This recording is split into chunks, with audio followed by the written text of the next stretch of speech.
Hey warriors! Imagine this. You're 25, 35 or 45 years old and you feel like you're sleepwalking through life. You have a job that pays the bills but kills your soul. You have relationships that feel surface level. You have dreams that feel impossible.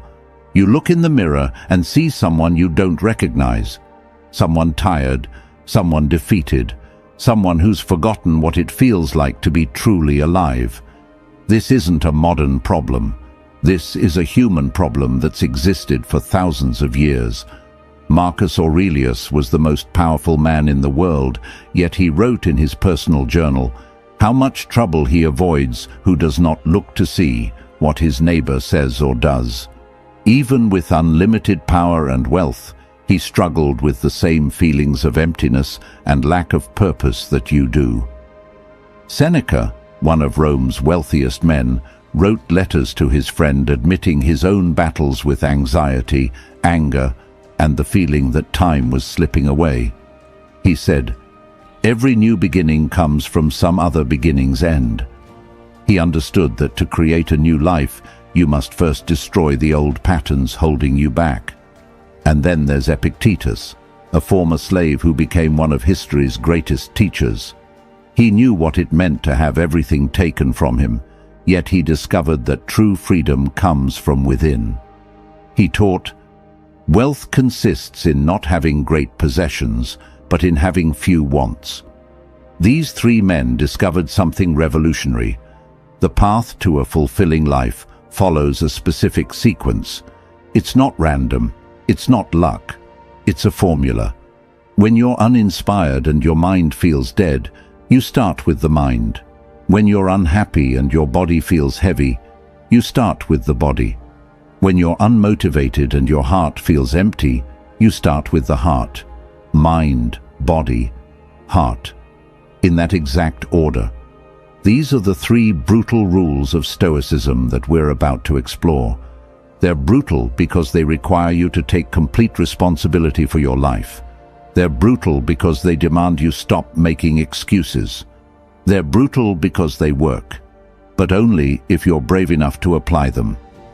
Before we dive deep into these life-changing principles, don't just watch this passively. Engage, reflect.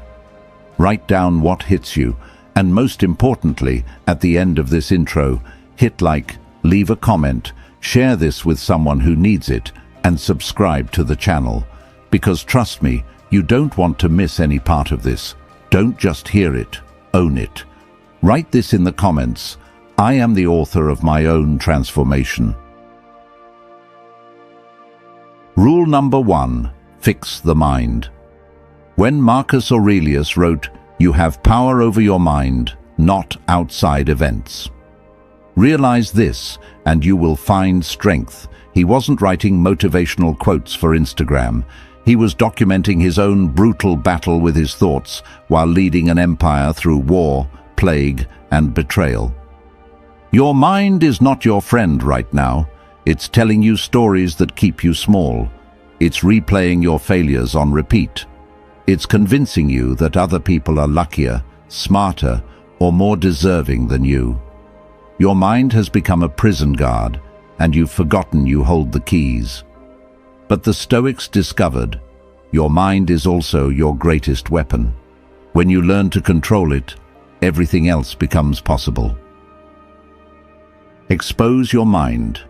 Feed it truth, not trash. Right now, your mind is being fed a steady diet of garbage. Social media drama, negative news, gossip, complaining. Your brain is like a muscle. It becomes what you feed it. Feed it weakness, and it becomes weak. Feed it strength, and it becomes unbreakable. Seneca spent his mornings reading philosophy, not scrolling through complaints and comparison traps. He understood that every new day is a chance to change your life. But you can't change your life with the same thoughts that created your current situation. Here's your first challenge.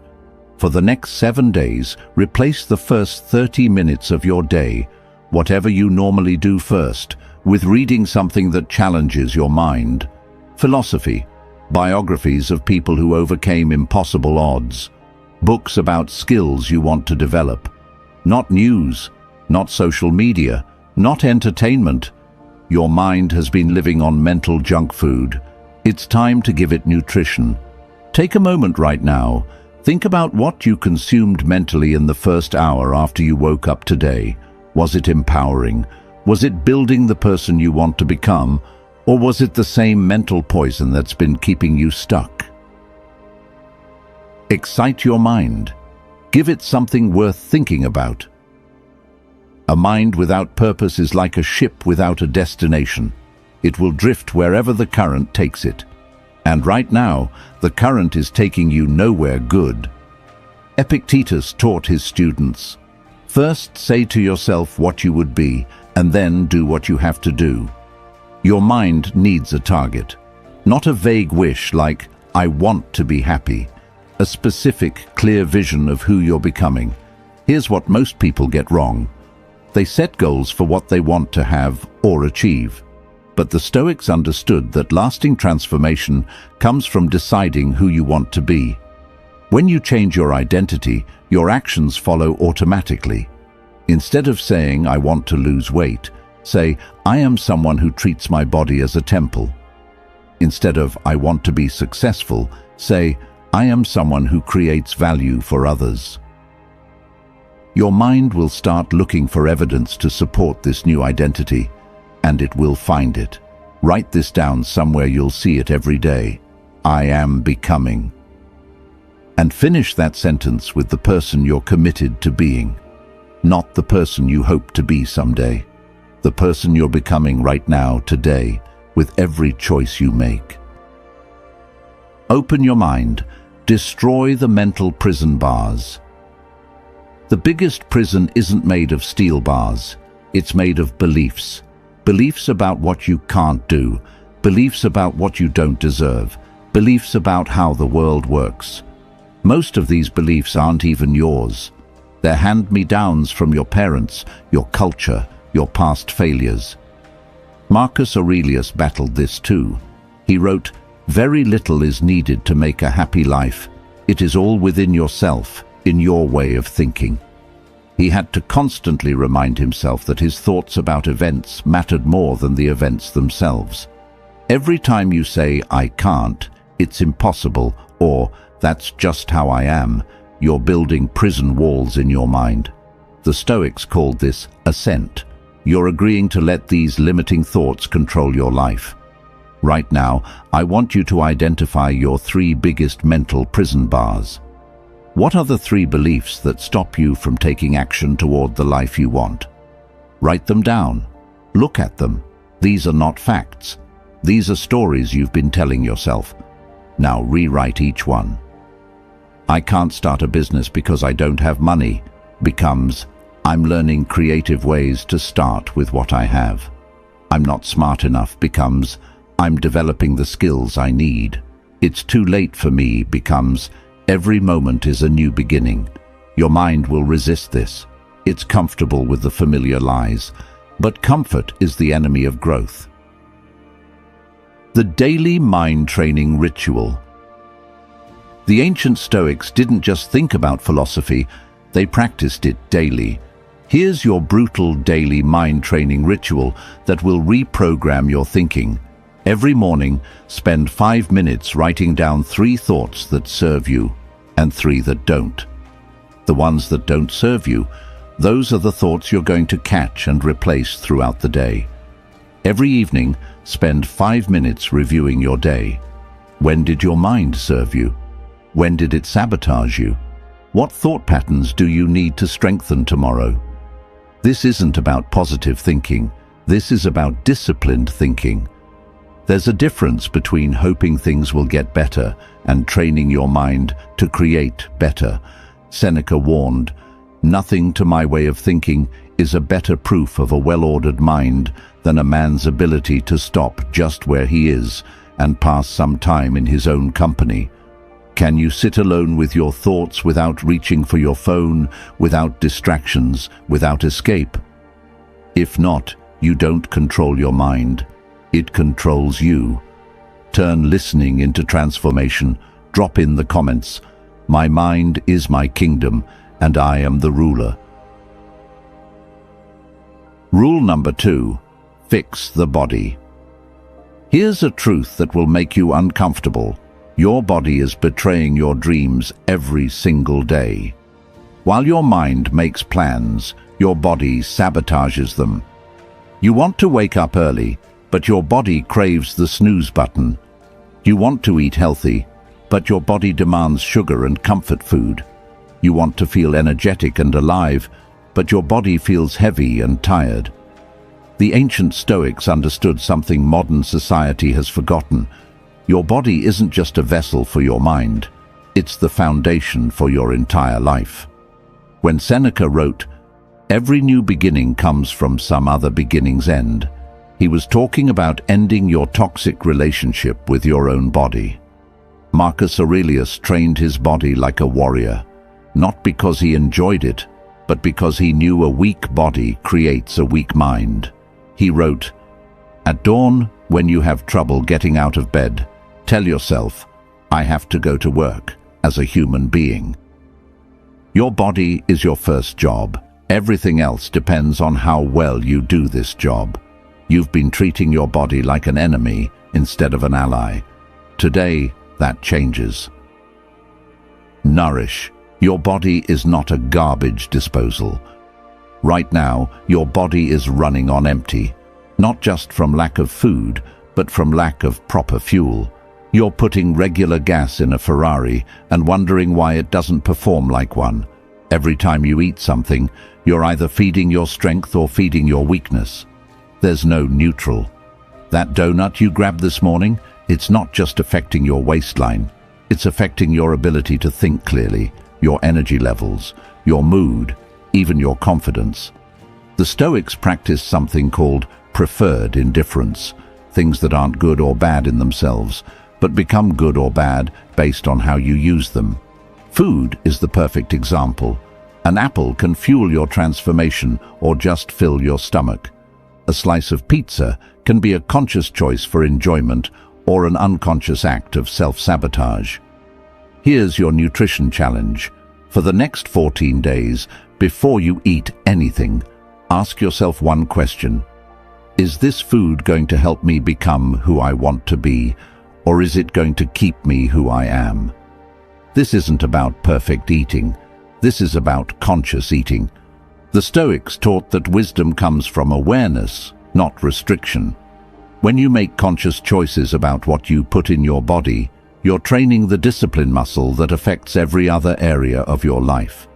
Sleep is nutrition for your brain, yet you're probably stealing from your future self every night by staying up scrolling through your phone or watching TV. Seneca warned, "It is not that we have a short time to live, but that we waste a lot of it." Every hour of poor sleep is an hour of wasted potential tomorrow. Your body needs 7 to 8 hours of quality sleep to function at its peak, not 6 hours. Not, "I'll catch up on weekends." 7 to 8 hours every night, like your life depends on it, because it does. Move. Motion creates emotion. Your body was designed to move, but you've turned it into a statue. You sit at a desk, sit in a car, sit on a couch, and wonder why you feel stuck in life. Here's the connection you're missing. Physical stagnation creates emotional stagnation. Epictetus, despite being physically disabled, understood that movement isn't just about your muscles, it's about your spirit. He taught, "No great thing is created suddenly." Your body transformation won't happen overnight, but it starts with one step, one push-up, one choice to move instead of staying still. You don't need a gym membership or expensive equipment. You need discipline. Marcus Aurelius did bodyweight exercises in his tent during military campaigns. He understood that strength isn't built in comfort, it's built in discomfort. Here's your movement protocol. Every day, for at least 20 minutes, do something that makes your heart pump faster than usual. Walk upstairs instead of taking the elevator. Do push-ups during commercial breaks. Take a cold shower. The specific activity matters less than the daily commitment to move your body. But here's the deeper truth. When you move your body, you're proving to yourself that you can do hard things. Every rep, every step, every moment of choosing discomfort over ease is building your self-trust. And self-trust is the foundation of every other achievement in your life. Strengthen, embracing discomfort as your teacher. The Stoics had a practice called voluntary discomfort, deliberately choosing hardship to build resilience. They would sleep on the ground, eat simple foods, take cold baths, not because they enjoyed suffering, but because they knew comfort was making them weak. Your body has become addicted to comfort, and comfort is killing your potential. Every time you choose the easy path, you're training your body to quit when things get difficult. Every time you hit the snooze button, avoid exercise, or reach for comfort food, you're teaching yourself that you can't be trusted to do what you say you'll do. But every time you do something uncomfortable, take a cold shower, exercise when you don't feel like it, choose the healthy food over the tasty food, you're building what the Stoics called inner strength. This isn't just physical strength. This is the strength to keep promises to yourself. Here's your discomfort challenge. Choose one thing every day that your body doesn't want to do, but your future self will thank you for. It could be drinking an extra glass of water, doing 10 squats, taking the stairs, or eating vegetables with your meal. Start small, but start today. Seneca taught, "The willing destiny guides them. The unwilling destiny drags them." You can choose to strengthen your body with intention, or life will force you to deal with weakness without warning. Your body is not working against you. It's waiting for you to lead. When you take care of your body takes care of your dreams. Don't just hear it, own it. Write this down below. My body is my temple, and I am its devoted guardian. Rule number 3, fix the heart. You've been living with a broken heart, and I don't mean from some romantic disappointment. I mean your emotional heart, your capacity to feel genuine connection, purpose, and love for life itself has been damaged by years of disappointment, betrayal, and settling for less than you deserve. Your heart has built walls so thick that even you can't get through them anymore. You've become numb to protect yourself from pain, but numbness doesn't just block out the bad. It blocks out everything, the joy, the passion, the deep sense of meaning that makes life worth living. Marcus Aurelius, despite being betrayed by his own son and surrounded by people who wanted to use him, wrote in his private journal, "Be like the rocky headland on which the waves constantly break. It stands firm, and round it the seething waters are laid to rest." He understood that a strong heart isn't one that avoids pain. It's one that remains open despite the pain. The Stoics discovered that fixing your heart isn't about feeling good all the time. It's about feeling everything fully, processing it wisely, and choosing love anyway. This is the hardest of the 3 rules because it requires you to be vulnerable in a world that punishes vulnerability. But here's the truth that will save you. A closed heart is a dying heart, and you've been dying slowly for too long. Find your heart, the courage to be honest. Right now, you're wearing a mask even when you're alone. You've told yourself so many lies about what you want, what you value, and what matters to you that you don't even know who you really are underneath all the expectations and obligations. Seneca spent his final years writing letters to his friend Lucilius, and in those letters he revealed his deepest fears, regrets, and hopes. He wrote, "Every new beginning comes from some other beginning's end.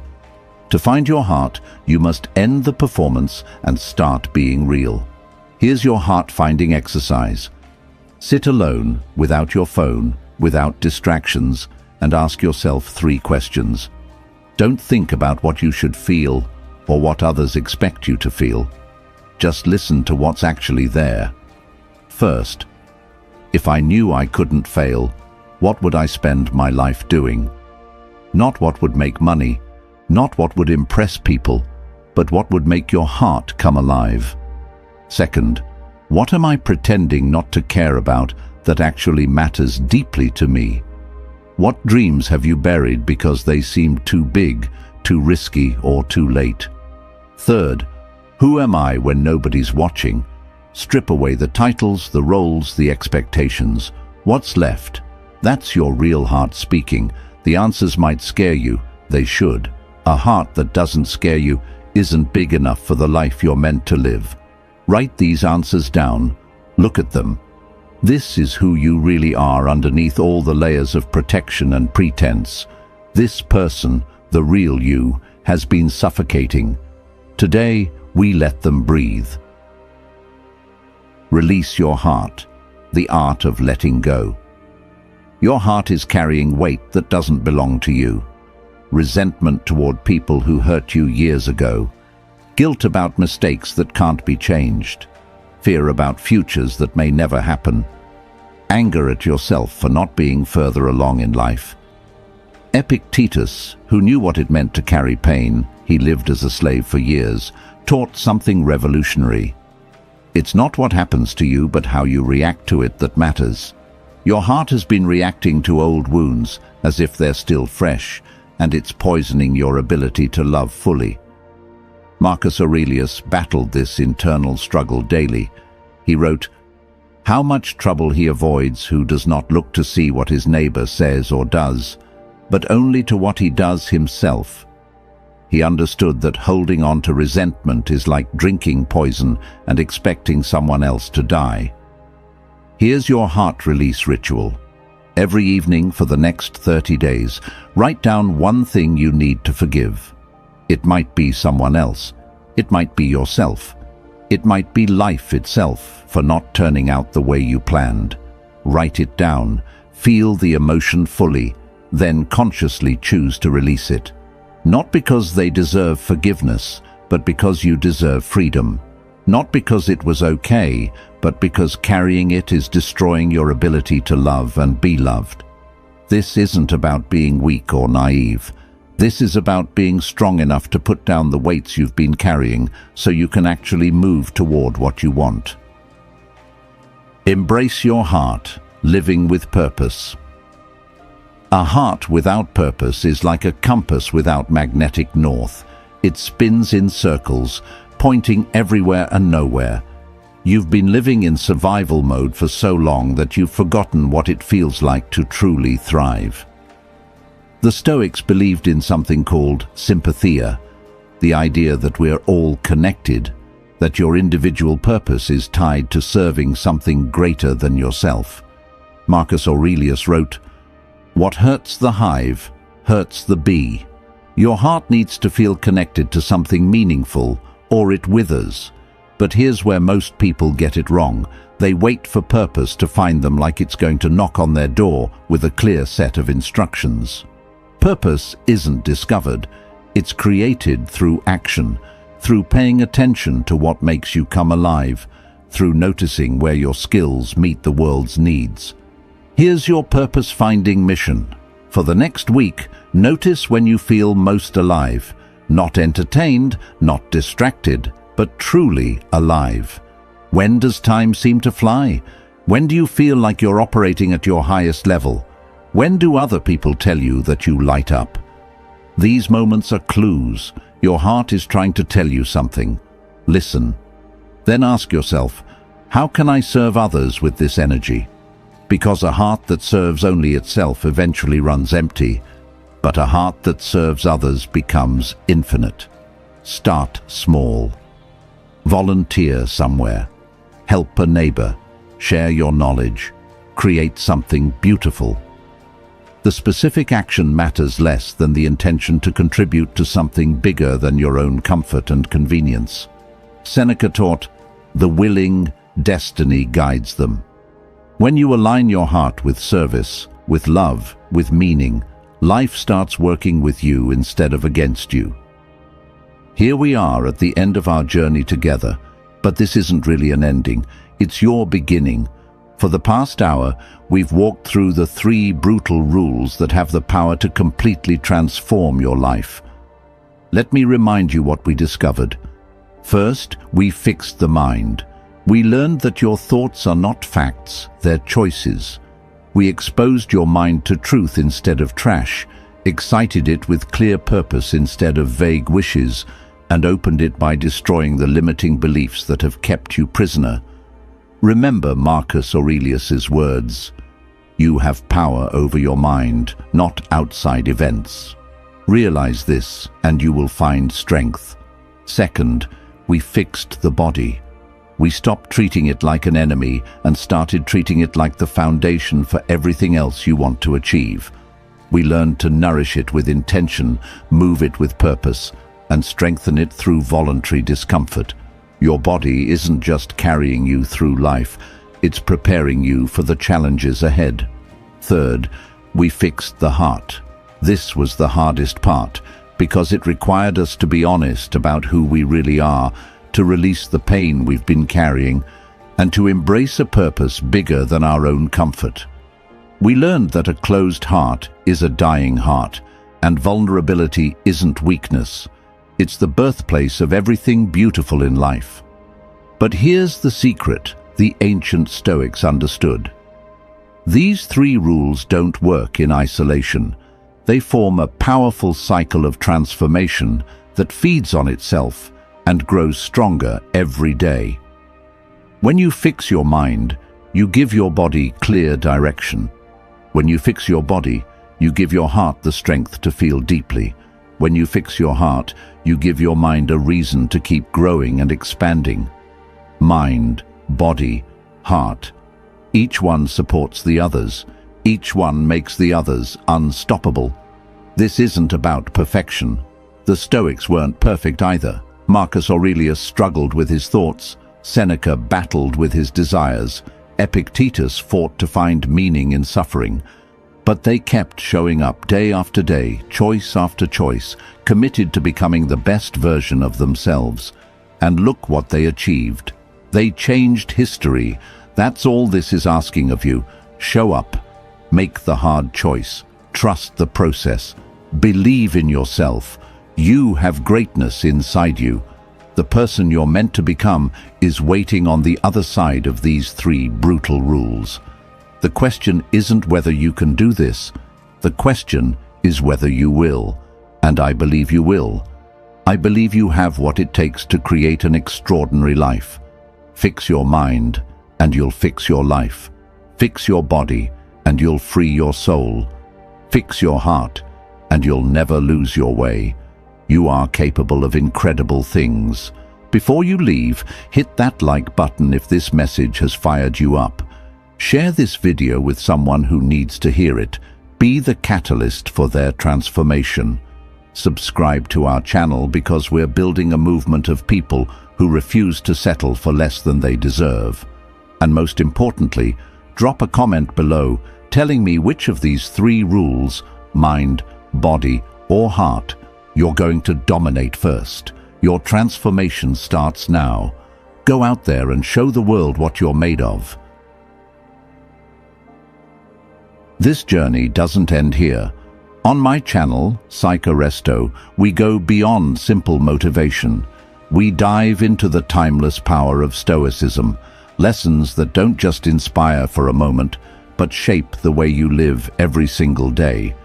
If today's message spoke to you, remember, this is only one piece of a much larger puzzle. In the upcoming video, we'll explore another powerful Stoic truth, one that will challenge the way you see yourself and the world around you. It's about breaking the chains that hold your mind back and discovering the kind of inner strength most people never reach. And before you go, don't just stop here. The video on your screen right now is your next step forward. Watch it, reflect on it, and let it guide you deeper into this journey of self-mastery and resilience. Because growth isn't a single moment, it's a path. And here, on Psycho, we walk that path together.